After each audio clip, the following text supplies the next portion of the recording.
자, 우리가 지난주에 회개가 빠진 믿음의 위험성에 대해서 살펴보았어요. 오늘날 이제 하나님의 사랑에 대해서 설명하고 그 예수님을 믿겠느냐 그러면 지옥 안 가기 위해서 그 교리에 지적으로 동의해야 합니다. 그런 다음에 이제 교회 생활을 시작하기도 하고 또 지적으로 동의하고 나서 또 이제 교회 생활도 안 하는 사람도 있고 그러죠. 교회 생활을 하지만 전혀 삶이 변화되지 않는 사람도 있습니다. 그 이유는 복음을 믿기 전에 회개가 빠져있기 때문에 그렇습니다. 특히 어린 시절을 잘 들어야 돼요. 아직 어려서 내가 별로 큰 죄를 진 기억이 없거든. 그러다 보니까 회개할 필요를 못 느끼는 거예요.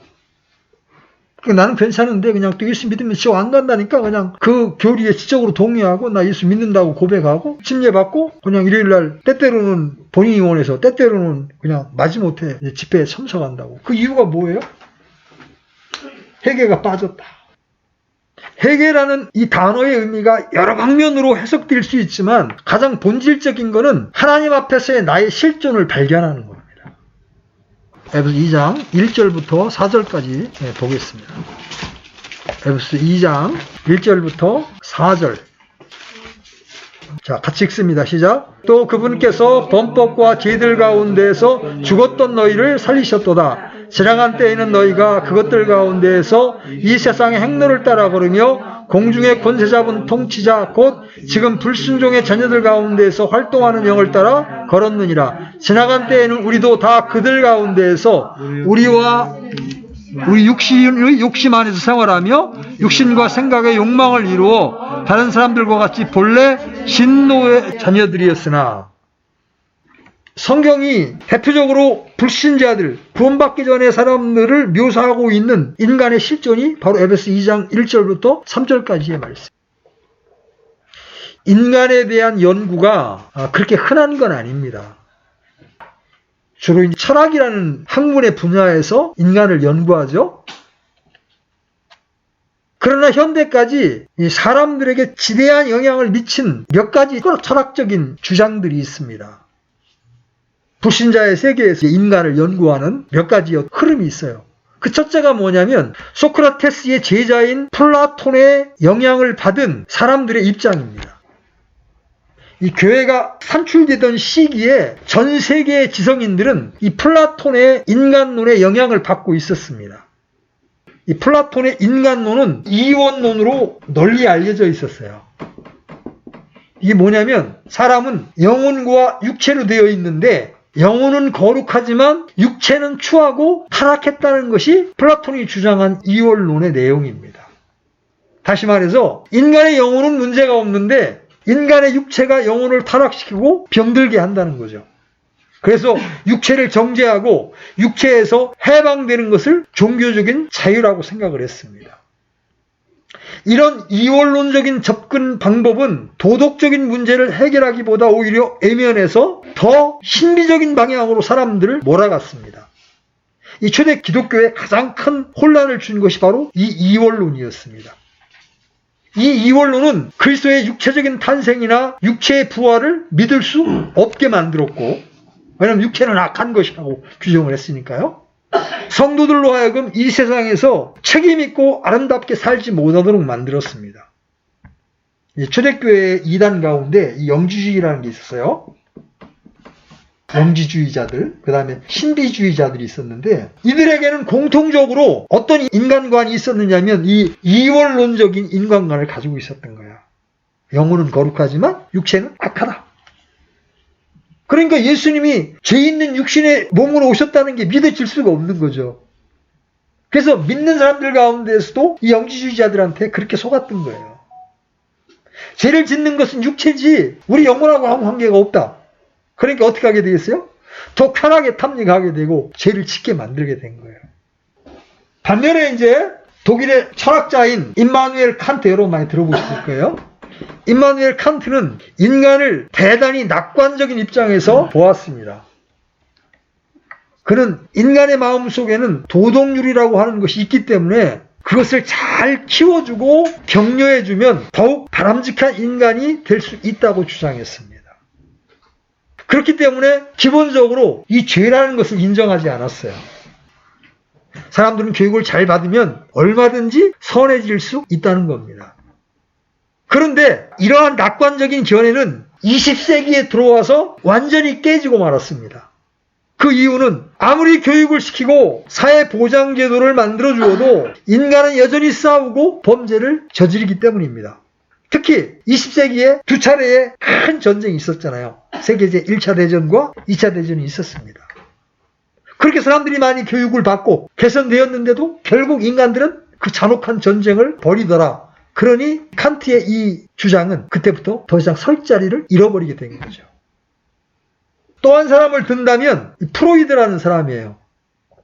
그는 철학자이기보다는 의학자였죠.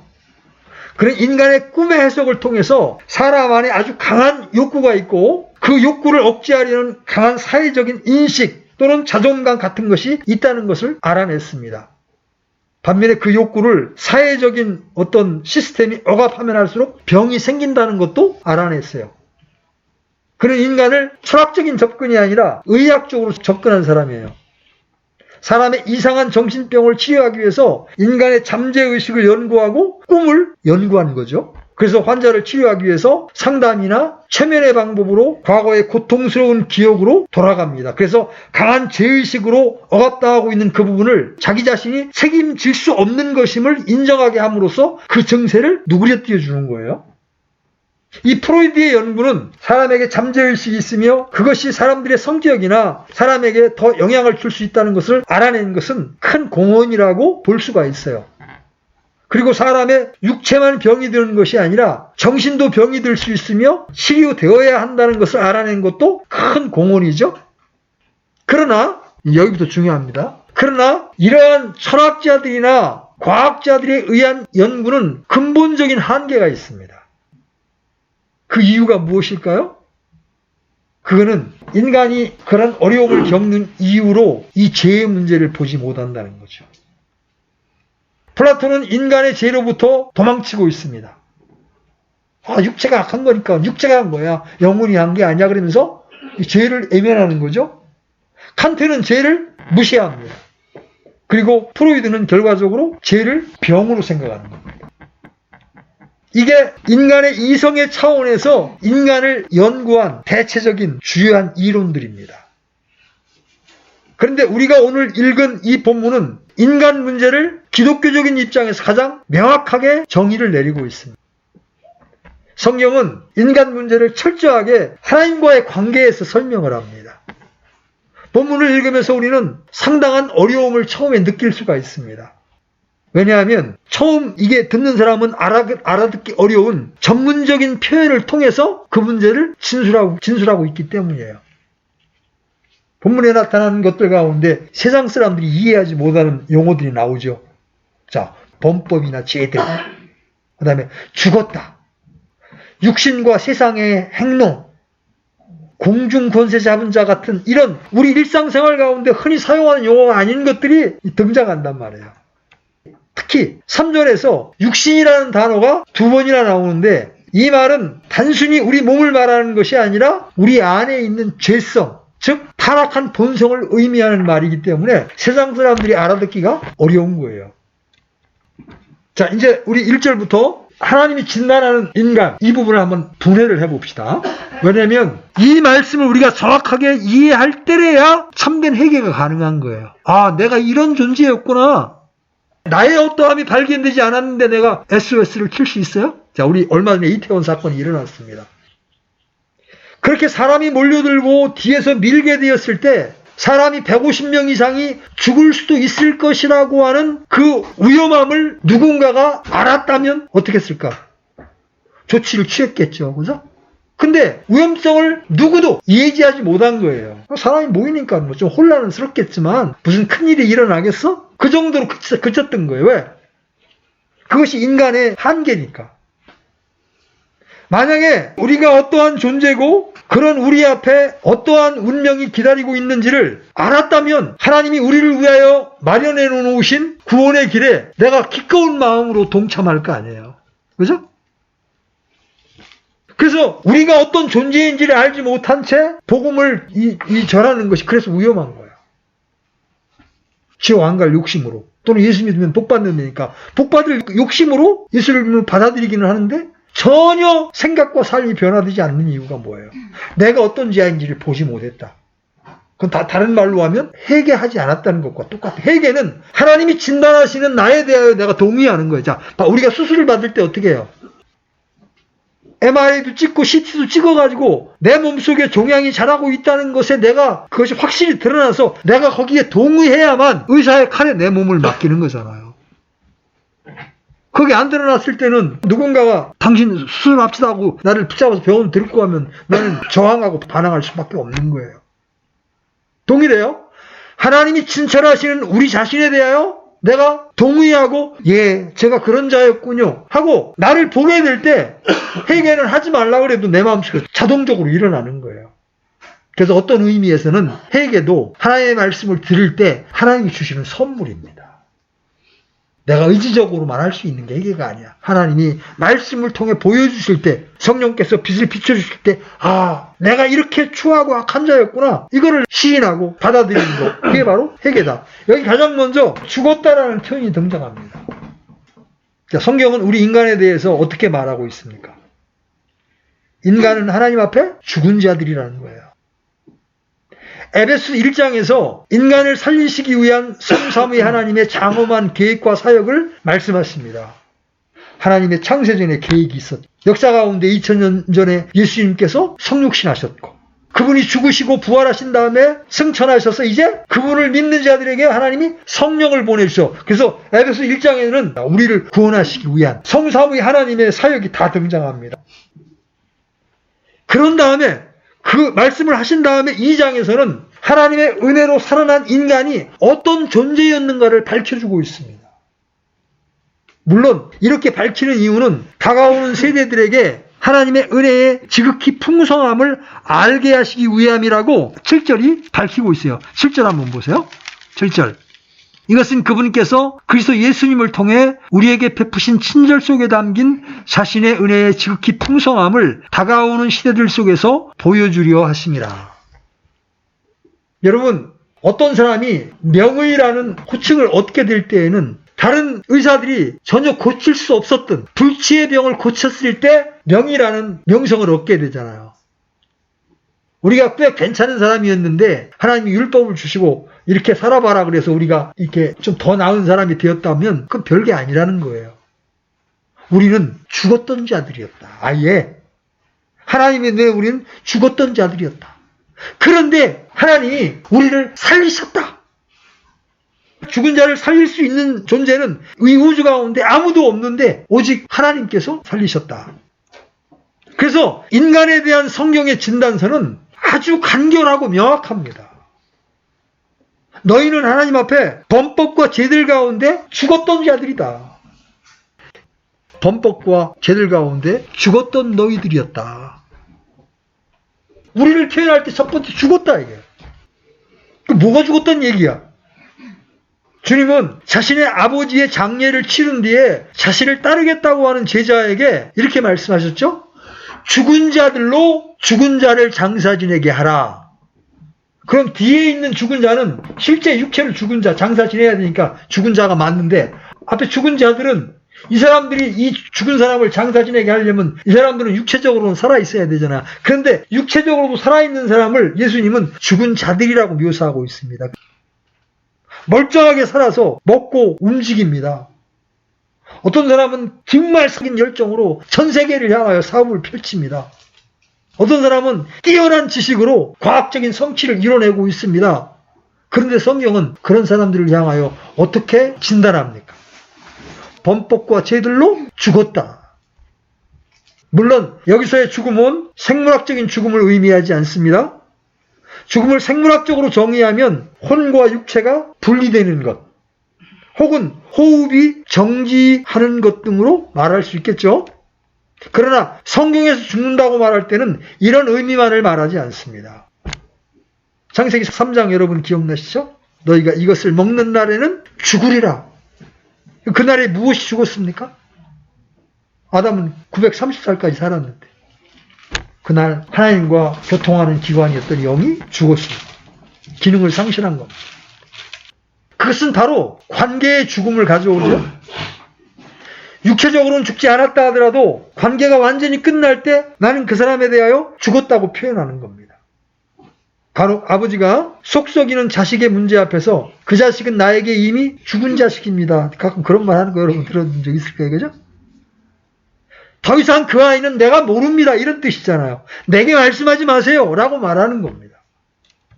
인간에 대한 성경의 정의는 하나님과 아무런 관계가 없다. 하나님에 대해 철저하게 죽어 있다는 것입니다. 하나님을 알지도 못하고 하나님에 대하여 생각하지도 않습니다. 하나님의 말씀을 알지 못하고 특히 하나님의 존재 자체를 알지 못하는 겁니다. 자, 그러면 죽었다고 했는데 뭐 때문에 죽었습니까? 하나님 눈에 볼 때 사람은 죽어 있는데 뭐 때문에 죽었다고 성경이 말해요? 무엇 안에서 죽었다? 범법과 죄들. 범법과 죄들 안에서 죽었다. 성경은 인간이 죽어 있는데 그 이유가 범법과 죄들 때문이라고 말씀하십니다. 이 말씀은 우리를 창세기 3장으로 이끌어가죠. 아담 한 사람의 불순종으로 인간에게 죄가 들어왔습니다. 그리고 그 죄는 인간으로 하여금 범죄하게 만들었습니다. 어떤 물건이 만유인력의 법칙을 거역할 수 없듯이 죄성을 가진 인간은 죄를 이길 수가 없게 된 겁니다. 그래서 그 죄로 인해 하나님과의 관계가 단절된 거예요. 비록 하나님은 하나님을 알지 못하는 자들에게도 비나 햇빛과 같은 일반적인 은총을 내리시지만 정말로 우리에게 주시는 은혜는 주실 수가 없어요. 이 범법은 영역을 넘어서 침범하는 거예요. 바로 하나님의 영역을 침범하는 게 범법입니다. 죄들은 관역을 맞추지 못하고 빗나가는 것을 의미합니다. 범법은 피조물이면서도 하나님의 영역을 침범해서 하나님의 거룩하심을 손상시키는 거예요. 그리고 죄들이라는 것은 하나님께서 원하시는 그 뜻을 이루어드리지 못하고 우리 자신이 엉뚱한 쪽으로 사용되는 것을 말합니다. 결국 범법과 죄들을 제대로 이해하려면 창조 당시로 돌아가야 합니다. 성경이 우리 인간 창조에 대해서 말씀하는 것이 무엇입니까? 두 가지가 있는데 하나는 축복이고 하나는 한계예요. 자, 그럼 축복이 뭘까요? 하나님께서 우리 안에 하나님의 형상을 주셨습니다. 창세기 1장 26절에 우리가 우리 형상으로 우리 모양에 따라 사람을 만들자. 이것은 우리 애모를 말하는 게 아닙니다. 우리 안에 여러 가지 성품적인 기능들이 하나님을 닮게 만들었다는 거예요. 그러나 다른 하나는 또 한계입니다. 하나님께서는 우리를 흙으로 빚으셨습니다. 우리 안에는 하나님의 놀라운 호흡이 있음에도 불구하고 우리의 본질은 어디까지나 사람이지 하나님이 아닌 거예요. 그런데 이 사람이 욕심을 부렸죠. 우리더러 신들처럼 되려는 마귀의 유혹에 넘어가게 된 겁니다. 그래서 죄가 우리에게 들어온 거죠. 인간이 하나님께서 금하신 선악을 알게 하는 나무의 열매를 먹었다는 것은 하나님의 영역을 침범해 하나님의 거룩하심과 창조주 되심을 손상시킨 거예요. 다른 한편으로 우리의 몸이나 혼이 하나님의 뜻대로 사용되지 못하고 오히려 하나님을 대적하는 방향으로 사용하게 된 겁니다. 그래서 범법과 죄들은 항상 함께 다니게 되어 있습니다. 이 범법과 죄들은 같이 따라다니는 거예요. 자, 그 결과는 뭐예요? 범법과 죄들 가운데 죽었다. 그 결과는 기억 상실증입니다. 여러분 교통사고를 크게 당하고 나면 자기 가족도 알아보지 못하고 과거 일도 까맣게 잊어버리는 그런 일들이 가끔 일어납니다. 그죠? 뇌세포가 이렇게 흐트러지면은 과거를 기억하지 못하거나 사람을 알아보지 못합니다. 이렇게 범법과 죄들 가운데 빠진 인간의 특징은 하나님을 전혀 알아보지 못하는 거예요. 그의 의식 가운데 하나님에 대한 생각이 전혀 없다는 거예요. 어떤 믿지 않는 사람에게 하나님에 대해 말을 하면 멍한 눈으로 쳐다보기만 합니다. 도대체 무슨 말이냐는 표정을 짓습니다. 하나님께 대해서는 철저한 기억 상실증 내지는 식물인간이 되었다고 보는 것이 가장 적절한 표현입니다. 진짜 하나님에 대해 아는 것이나 생각나는 것이 아무것도 없는 상태입니다. 자, 이렇게 죽어서 기억 상실증에 걸리게 되면 이제 어떻게 살게 됩니까? 그게 2절부터 나오는 거예요. 죽은 자들이 사는, 하나님을 모르는 자들이 사는 방식이 있습니다. 인간이 하나님으로부터 떨어져 나갔을 때 보이는 증상이 있습니다. 자, 2절 보세요. 2절 같이 한번 읽어보겠습니다. 시작. 지나간 때에는 너희가 그것들 가운데에서 이 세상의 행로를 따라 걸으며 공중의 권세 잡은 통치자 곧 지금 불순종의 자녀들 가운데에서 활동하는 영을 따라 걸었느니라. 자, 이 죽은 사람이 걷는 방식이 뭐냐? 첫 번째, 이 세상의 행로를 따라 걷는다. 오늘날 우리 사회의 세상의 행로는 무엇입니까? 아마 우리 사회에는 돈이나 학벌이 대단히 중요하게 여겨집니다. 그렇죠? 이제 미국뿐만 아니라 한국 같은 데서도 처녀로서 순결을 가지고 있으면 바보 취급을 당한다고 합니다. 동성애는 죄가 아니라 성적 취향이라고 말합니다. 한국도 동성애 허용에 대한 지지율이 이제 40%를 훌쩍 넘어섰습니다. 그런데 더더욱 우려스러운 것은 젊은 세대, 20, 30대의 찬성이 80%라는 겁니다. 이러한 것들이 세상의 행로입니다. 그리고 두 번째는 마귀를 따르는 삶을 삽니다. 하나님을 모르니까, 하나님을 모르는 세상의 가치관을 따라 살 수밖에 없겠죠? 그 삶의 특징은 철저하게 세상에 동화되는 겁니다. 결국 그 사회가 시키는 대로 살 수밖에 없어요. 그런데 이런 세상의 행로 뒤에는 바로 어떤 영이 역사하고 있는 거예요? 마귀의 영이 역사하고 있는 거예요. 성경은 바로 마귀의 존재에 대해 설명합니다.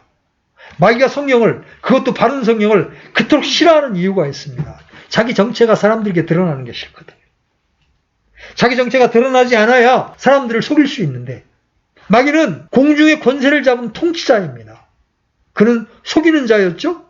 입으로 하여금 신들처럼 될 것이라고 속여서 하나님의 금령에 불순종하게 만들었고, 그 결과 죄를 갖게 된 인간을 통치하는 자가 된 겁니다. 공중의 권세를 잡으면 땅에 기른 것은 어쩔 수가 없어요. 여러분, 공군이 강하면 육군은 힘을 쓸 수가 없어요. 요새 북한의 드론이 우리나라에 들어왔다고 지금 한바탕 소란을 떨었잖아요. 공군이 지배하면 육군은 힘을 쓰지 못하는 거예요. 왜냐하면 기동력에 따라갈 수가 없기 때문에. 그래서 공중에서 권세를 잡고 지금 사람들을 조종하기 때문에 사람들이 그의 손아귀에 들어올 수밖에 없어요. 그러면 마귀는 어떤 방식으로 사람들을 지배하고 다스립니까? 본문은 분명히 마귀를 영이라고 말씀하시죠? 곧 지금 불순종의 자녀들 가운데 역사하는 영이다. 그래서 마귀는 사람들의 마음에 활동하여 작동을 합니다. 문제는 좋은 방향이 아닌 나쁜 방향으로 작동하게 한다는 거죠. 자, 마귀는 어떻게 우리를 이끌어갑니까? 첫 번째로, 마귀는 사람으로 하여금 죄를 짓게 만듭니다. 마귀의 목적은 하나님이 만드신 이 세상을 파괴하고 인간을 망가뜨리는 겁니다. 마귀는 손도 발도 없지만 사람으로 하여금 하나님을 미워하게 하고 하나님이 싫어하는 일을 하도록 자극을 줌으로써 파괴시키는 거예요. 그래서 하나님을 알지 못하는 사람들은 이유 없이 하나님을 미워하고 하나님이 싫어하는 일만 골라서 하게 되어 있습니다. 아까도 우리가 순종에 대해서 이야기했죠. 왜 부모에게 불순종합니까? 본인도 모르는 사이에 마귀에게 지금 조종을 당하는 거죠. 하나님이 싫어하는 거거든. 하나님이 싫어하는 일을 마귀가 계속 뒤에서 부추겨서 시키는 겁니다. 마귀는 이렇게 범죄한 인간을 하나님께서 심판할 수밖에 없음을 알기 때문에 계속 불신자를 지옥의 심판으로, 신자들은 나중에 유업의 심판으로 징계를 받도록 몰아넣는 겁니다. 당신이 만든 인간을 당신이 벌 줘야 하는 거야. 이렇게 비웃으면서 인간을 속이는 겁니다. 마귀는 사람의 마음속에 의심과 분노를 심어 놓습니다. 단지 심어 놓을 뿐만 아니라 부채질해서 극단적인 수준에 이르게 합니다. 자, 여기 주연이가 있고 죄인이 제후가 있어요. 막 불순종합니다. 그럼 부모들은 속이 탑니다. 내 자식이 아니면 신경 끄면 그뿐이에요. 근데 내 자식이기 때문에 그 운명이 걱정스러우니까 간섭을 합니다. 근데 좋게 이야기해도 계속 말을 안 들으면 이제 부모의 마음에도 분노가 일어나기 시작합니다. 이제 화를 내게 되죠. 그래서 마음의 평강을 깨트립니다. 마귀가 노리는 거예요. 그래서 주의 말씀과 훈계로 양육하되 내 힘으로 안 될 때는 한 발짝 물러나야 합니다. 하나님께 맡기고 기도해야 합니다. 내가 이 문제를 내 손으로 해결해 보겠다고 나서는 순간 너무 힘들어서 우리의 능으로 안 될 때 하나님께 맡기고 우리 기도로 심는 방법밖에 없어요. 왜냐하면 이건 혈과 육의 싸움이 아니거든요. 공중의 권세 잡은 자가 그 마음을 지배하고 있기 때문에 일어나는 전쟁이기 때문에 철저하게 성령께 의탁하는 수밖에 없는 거예요. 마귀는 이런 식으로 우리를 공격합니다. 그래서 여러 사람에게 영향을 끼쳐서 우리의 마음의 평안을 빼앗아가고 하나님을 향한 소망을 빼앗게 하고 이렇게 만드는 거예요. 사람의 감정이나 신체를 사용하는 겁니다. 그래서 화를 잘 내거나 혈기 있는 사람은 마귀가 너무너무 좋아하는 사람이에요. 나는 화를 잘 내. 그런 사람 여러분 명심해야 합니다. 나는 화를 잘 내. 성질을 잘 내. 그건 뭘 얘기하는 거예요? 나는 마귀의 밥이야. 그 말을 하고 있는 거와 똑같은 거예요. 둘째로 마귀는 죄를 짓게 할 뿐만 아니라 더욱 무서운 것은 마귀의 유혹은 사람들에게 거짓된 가치관을 심어주어서 그의 지배로부터 벗어나지 못하게 한다는 거예요. 예컨대 종교인들에게 선하게 살면 다 좋은 데 간다고 하는 거짓된 가치관을 심어 마귀의 지배에서 절대로 벗어나지 못하게 하는 거예요. 우리나라 추기경이었던 한 사람이 그런 말을 했죠. 기자가 묻습니다. 어떻게 하면 천국에 갈 수 있습니까? 사람이 착한 일 하며 살면 다 좋은 데 가죠.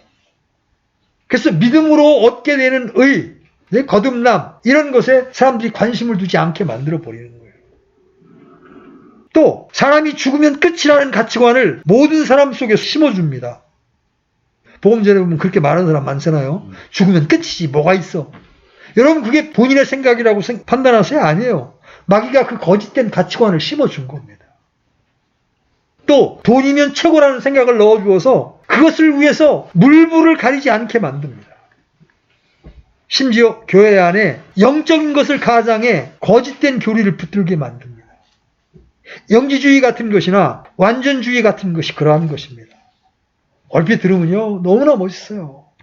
나는 내 옛사람이 처리되어서 죄 하나도 짓지 않습니다. 그러면 여러분 얼마나 멋있어요. 그렇게 말하는 사람이. 존경스럽잖아요. 그죠? 우리 킹리의 민영 안에 한 교회가 그런 일로 깨트려지는 일이 있었는데 사역자 형제에게 완전주의가 들어온 거예요. 그래서 회개를 너무나 강조한 나머지 변화된 삶을 살지 않는 사람은 구원받지 않은 것이다 라는 주장을 하게 되었어요. 그가 말하고자 하는 취지는 공감할 수 있잖아요. 진짜 구원받았으면 우리의 믿음이 참이라면 행위로 그 믿음을 보여줘야 되는 건 지극히 당연한 거예요. 거기까지는 맞는 건데 그것을 교리화하는 순간 어떻게 돼요? 갑자기 형제였던 사람이 변화되지 않는 삶을 사니까 구도자로 바뀌는 거야. 그래서 형제님 그러다가 누구누구 씨 이렇게 부르게 되는 거였어요. 이제 그게 너무 그럴듯해 보이긴 하잖아요. 그 가르침이나 가르치는 방향성은 맞아 보이니까 그죠? 그렇지만 성경을 보면 구원받은 사람도 죄를 지을 수 있는 가능성이 있다는 것을 여러 곳에서 보여주고 있다고요. 엄밀히 말하면 신약 서신은 그 이유 때문에 주어진 거잖아요. 구원받아서 성령의 통제를 받으면 죄를 하나도 짓지 않는다 그러면은 신약 서신서들이 필요 없는 거예요. 그죠? 근데 성경에 보면 아버지의 아내의 하체를 범한 형제가 나오고요. 형제를 미워하는 사람들이 나오고요. 고린도 교회 같은 경우는 당을 짓고요. 사람을 따르는 일들이 있죠. 빌립보 교회에는 자매들끼리 서로 당을 져서 싸웁니다. 이렇게 거짓된 가치관을 심어서 그 교리에 붙잡혀서 살아가도록 성경적 교리를 붙들지 못하도록 한다는 거예요. 사실 공중권세가 무서운 것은요. 그 사회의 가치관으로 나타나기 때문에 그래요. 그런데 복음이라는 핵폭탄이 투하되면서 모든 사람이 당연하다고 생각했던 세계관에 균열이 생기게 된 겁니다. 복음은 우리가 얼마든지 다른 방식으로 살 수 있을 뿐 아니라 그러한 삶이 더 아름답다는 것을 보여주게 된 거예요. 마귀는 수천 명의 병사보다 한 명의 깨어있는 성도가 더 무섭기에 지난 세월 핍박과 유혹을 번갈아 사용하면서 신자들로 하여금 복음의 열매만을 누리되 복음을 따라 살지 못하도록 하고 있는 겁니다. 자, 이제 3절을 볼 차례예요. 하나님을 향하여 죽어있는 자는 마귀를 향하여 반응하며 마귀의 종노릇을 하게 됩니다. 그것은 바로 우리 안에 있는 죄성, 곧 육신 때문이에요. 하나님을 향하여 죽어 있을 때 인간의 삶은 육신의 욕심 안에서 생활하게 됩니다. 3절 같이 읽습니다. 3절 시작. 지나간 때에는 우리도 다 그들 가운데에서 우리의 육신의 욕심 안에서 생활하며 육신과 생각의 욕망을 이루어 다른 사람들과 같이 본래 진노의 자녀들이었으나, 이 세상에서 가장 윤리적이고 가장 삶을 잘 통제한다고 믿었던 사람들은 유대인들이었습니다. 왜냐하면 그들에게는 율법이 있었잖아요. 사도 바울은 바로 자기 같은 유대인들을 포함하여 지나간 때에는 우리도 그들 가운데에서 우리의 욕심 안에서 생활하며 육신과 생각의 욕망을 이루어 다른 사람들과 같이 본래 진노의 자녀들이었다고 말합니다. 문제는 사람들이 이 자신의 어떠함을 모른다는 거예요. 여러분 예레미야 17장 9절 한번 갔다 옵니다. 예레미야 17장 9절 찾으셨으면 같이 읽습니다. 시작. 마음은 모든 것보다 거짓되고 극도로 사악하니 누가 그것을 알 수 있으리요. 성경이 말씀하시는 것은 우리가 너무나도 깊은 웅덩이에 빠져 있다는 거예요. 수술을 하려 했으나 암이 너무 많이 퍼져 있어 다시 배를 닫아야 할 정도인 것과 같습니다. 우리는 이 절망의 깊이를 제대로 보아야 합니다. 그래야 회개가 가능한 거예요. 그렇지 않으면 그리스도의 십자가의 은혜가 얼마나 높은지 깨닫지 못할 거예요. 죄에 대하여 철저하게 깨달은 자만이 회개할 수 있고 하나님의 은혜를 제대로 누릴 수가 있습니다.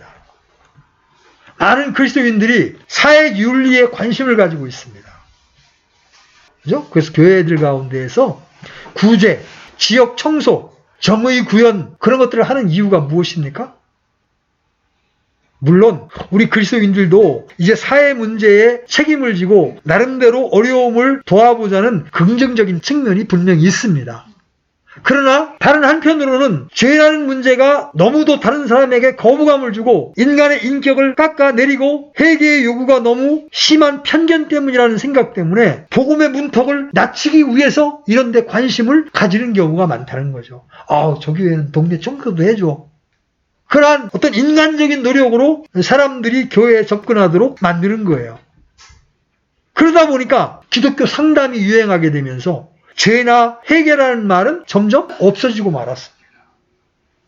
사회 윤리에 대한 관심이 높아지면서 인간의 죄성에 대한 지적도 없어지고 있습니다. 이것은 마치 암에 걸린 사람을 소화제나 먹임으로써 고치려고 하는 것과 같아진 거예요. 복음은 수술이에요. 수술대에 저항 없이 오르려면 환자가 자신의 상태를 알아야 되잖아요. 불순종의 자녀들, 오늘 뒤에 나오는 진노의 자녀들, 심지어 마귀의 자식이라는 진단에 대하여 할 말이 없어야 합니다. 내가 마귀의 종로로 타는 마귀의 자녀였어? 하나님의 성난 손에 떨어진 진노의 자녀였어? 이대로 죽게 되면 영원한 심판이 나를 기다리고 있었던 거야?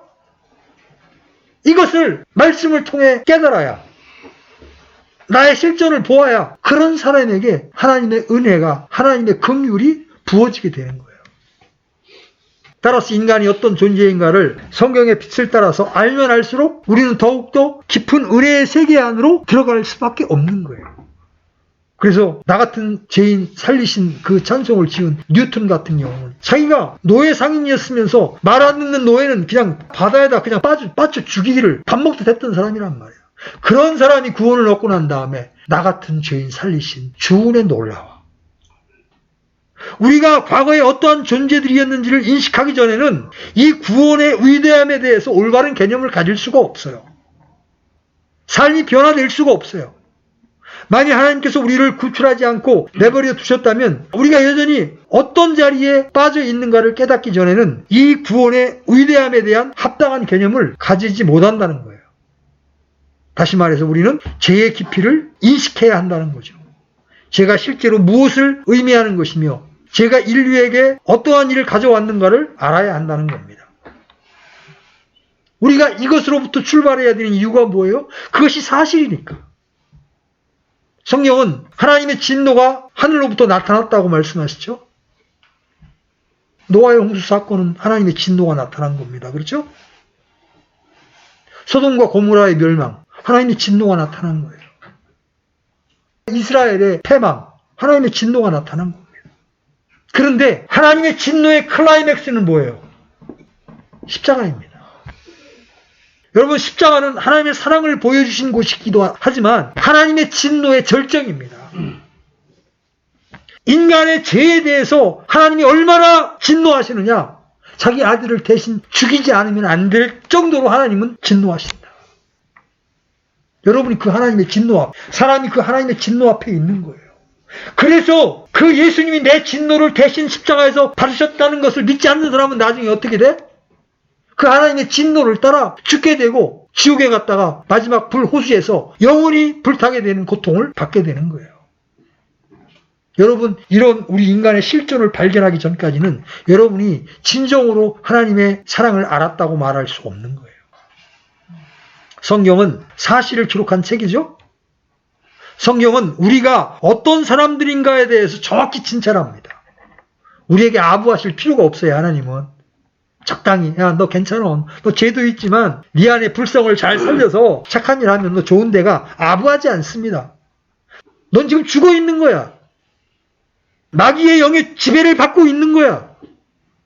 그래서 욕심을 따라 살고 있는 거야. 그래서 내 앞에 너는 진노의 자녀야. 본래라는 말이 나면서부터라는 뜻이에요. 본질상 진노의 자녀야.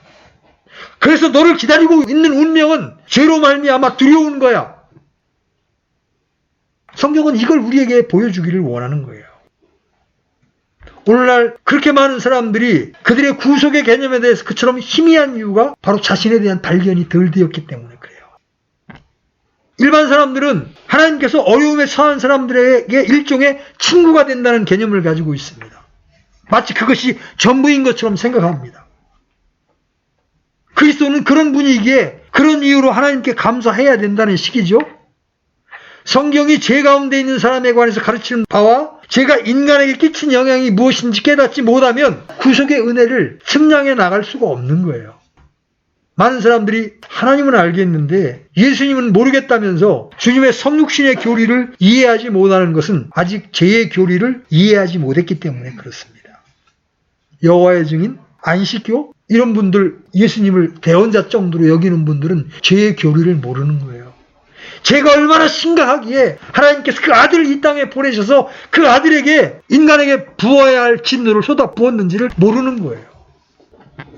성경은 우리에게 사람이 죄의 상태에 빠져 있기 때문에 복되시고 거룩하신 말씀 하나님께서 하늘로부터 땅에 오셔야만 했다고 말씀하고 계십니다.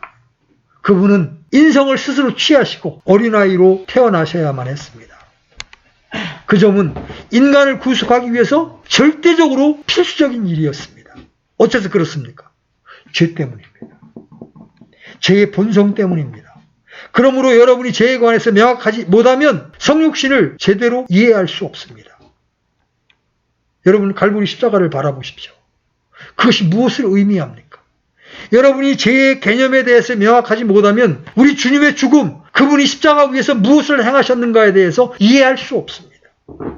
주님의 죽음에 대한 많은 사람들의 개념이 전적으로 희미한 것은 바로 이러한 것에 기인하고 있기 때문이에요. 그들은 죄에 대한 형벌이 있다는 교리를 싫어합니다. 심판하시는 하나님을 싫어합니다. 그냥 사랑의 하나님만을 바랄 뿐이에요. 오늘 본문 말씀은 범법과 죄를 가운데 죽었던 너희를 살리셨도다, 이렇게 말씀하십니다. 4절에서도 살리셨도다, 이 말씀이 나옵니다. 자, 여기서 이제 그리스도인인 여러분에게 제가 질문을 드립니다. 지나간 때가 아닌 지금은 어떻습니까? 여기 지나간 때에는 이러했다, 지나간 때에는 이러했다 그랬습니다. 지금은 여러분 어떻습니까? 여기에 신자의 고민이 있는 겁니다. 살아나기 전이나 후의 삶의 모습이 달라지지 않았다는 데 문제가 있는 겁니다. 여러분, 재건축을 하거나 집을 리모델링하면 이게 비포야, 그죠? 싹 수리해서 새로운 집으로 만들면 애프터 전혀 다른 모습의 집이 나타난다고. 이게 정상이잖아요. 그런데 구원받기 전이나 구원받은 후나 변화가 없어. 여기에는 두 가지 이유가 있어. 하나는, 첫 번째는 구원이 이루어지지 않았을 수 있어요.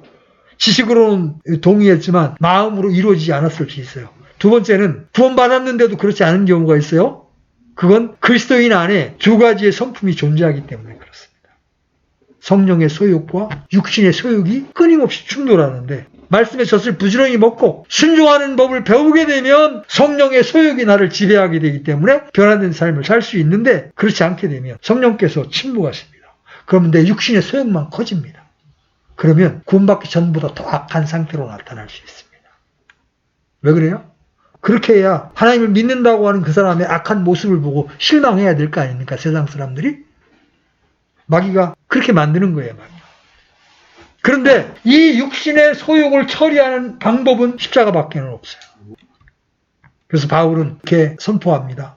그리스도께 속한 사람은 애착과 정욕을 육신과 함께 십자가에 못 박았느니라. 우리는 죽음과 부활 안에서 그리스도와 연합되었다는 이 진리를 수없이 들었습니다. 그러나 이 진리는 단지 듣거나 입술로 고백한다고 해서 체험될 수 있는 게 아니에요. 우리가 우리 자신이 그리스도와 함께 십자가에 있다고 상상하거나 십자가에 있기 위해 애쓰고 노력한다고 해서 그리스도와 연합된 삶이 이루어지지 않습니다. 오직 성령께서 내가 내 자아에 대해서 죽었음을 깨닫게 해주는 살아있는 방식으로 역사하셔야만 이 삶은 가능한 거예요.